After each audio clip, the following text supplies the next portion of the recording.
विद्या बिना मति गई, मति बिना नीति गई, और नीति बिना गति गई, और गति बिना वित्त गया। दरअसल एक ऐसे महापुरुष के बारे में बात करना चाहता हूं जिनका जन्म 11 अप्रैल 1827 को महाराष्ट्र के सतारा जिले में होता है।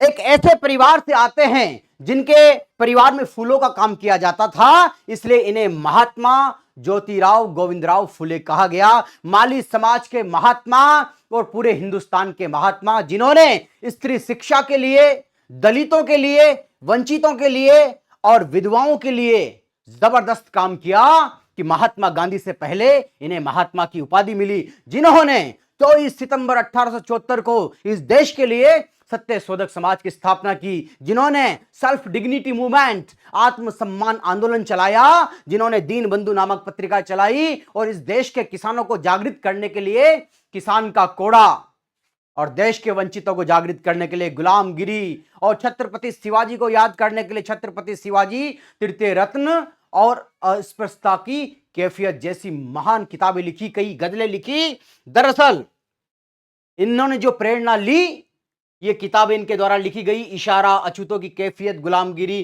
किसान का कोड़ा। जब आप इन किताबों को पढ़ोगे तो अपने आप को झकझोर दोगे कि उस वक्त में कितना अपमान इन्होंने झेला। जब इन्होंने स्त्री शिक्षा की बात की तो इनको घर से निकाल दिया गया, इनके ऊपर गोबर फेंका गया, और इन्होंने बालिकाओं के लिए 14 जनवरी 1848 में 14 जनवरी 1848 को पहली बालिका स्कूल की स्थापना की। इससे 40 साल बाद 1888 में इन्हें महात्मा की उपाधि मिलती है। दरअसल जब इन्होंने स्कूल की स्थापना की तो इनको शिक्षक नहीं मिल रहे थे, तो अपनी धर्म पत्नी सावित्रीबाई फुले को इन्होंने तैयार किया और देश की पहली शिक्षिका बनी। इनके साथ सुगुना राव और फातिमा शेख ने इनका साथ दिया, अपनी शिक्षा को बहुत आगे बढ़ाया। इसके बाद इन्होंने कई सारे स्कूल खोले, 3 स्कूल खोले, लेकिन वर्तमान में बताया जाता है कि जो स्कूल था, पहला स्कूल था हिंदुस्तान का बालिकाओं के लिए, उसकी हालत बहुत ही खंडर है। सरकार को इसकी तरफ ध्यान देना चाहिए। किसान का कोड़ा में जिस सीमांत, लघु और छोटे किसान होते हैं उनकी समस्याओं के बारे में बताया। दरअसल महात्मा ज्योतिराव गोविंदराव फूले की पढ़ाई छूट गई थी। बाद में इन्होंने स्कॉटिश मिशन से अपनी पढ़ाई मुकम्मल की और 21 वर्ष की उम्र में इन्होंने 7वीं क्लास पास की। इस दरमियान ये कहते हैं कि मुझे जो प्रेरणा मिली थॉमस पेन के किताब द राइट्स ऑफ मैन, वो पढ़कर व्यक्ति की गरिमा, व्यक्ति के अधिकारों के बारे में इन्हें जानकारी मिली। और इस दरमियान इन्होंने कहा, जो इनके मित्र थे गोविंद देव रानाडे, ईश्वर चंद्र विद्यासागर, राजा राम मोहन राय, जो पुनर्जागरण के अग्रदूत कहे जाते हैं, जिन्होंने विधवा पुनर्विवाह के लिए काम किया, बाल विवाह के खिलाफ जिन्होंने सरकार से गुजारिश की, सती प्रथा को रोकने का काम किया, ऐसे महापुरुषों के साथ इन्होंने प्रेरणा ली। और ये देखिए, ज्योतिबा फुले का निधन होता है 28 नवंबर 1890 को। इसके जस्ट 1 साल बाद बाबा साहेब भीमराव अंबेडकर का जन्म होता है 14 अप्रैल 1891 को। दरअसल बाबा साहब भीमराव अंबेडकर ने एक किताब लिखी, हु आर द सुद्राज।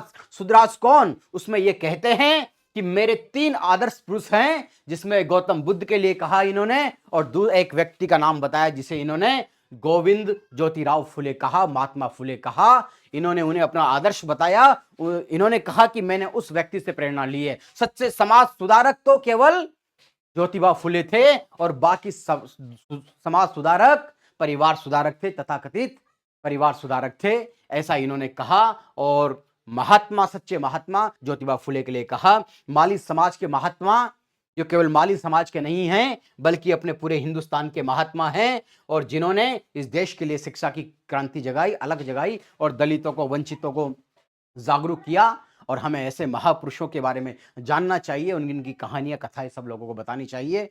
आप बहुत बहुत शुक्रिया। इस वीडियो को सब लोगों तक फैलाइए, खासकर माली समुदाय के लिए, जिनकी जाति में इतने बड़े महात्मा जन्म हुए, और इसलिए लेकिन लोग कहीं ना कहीं भूल गए हैं और वापस से जिंदा करने की जरूरत है।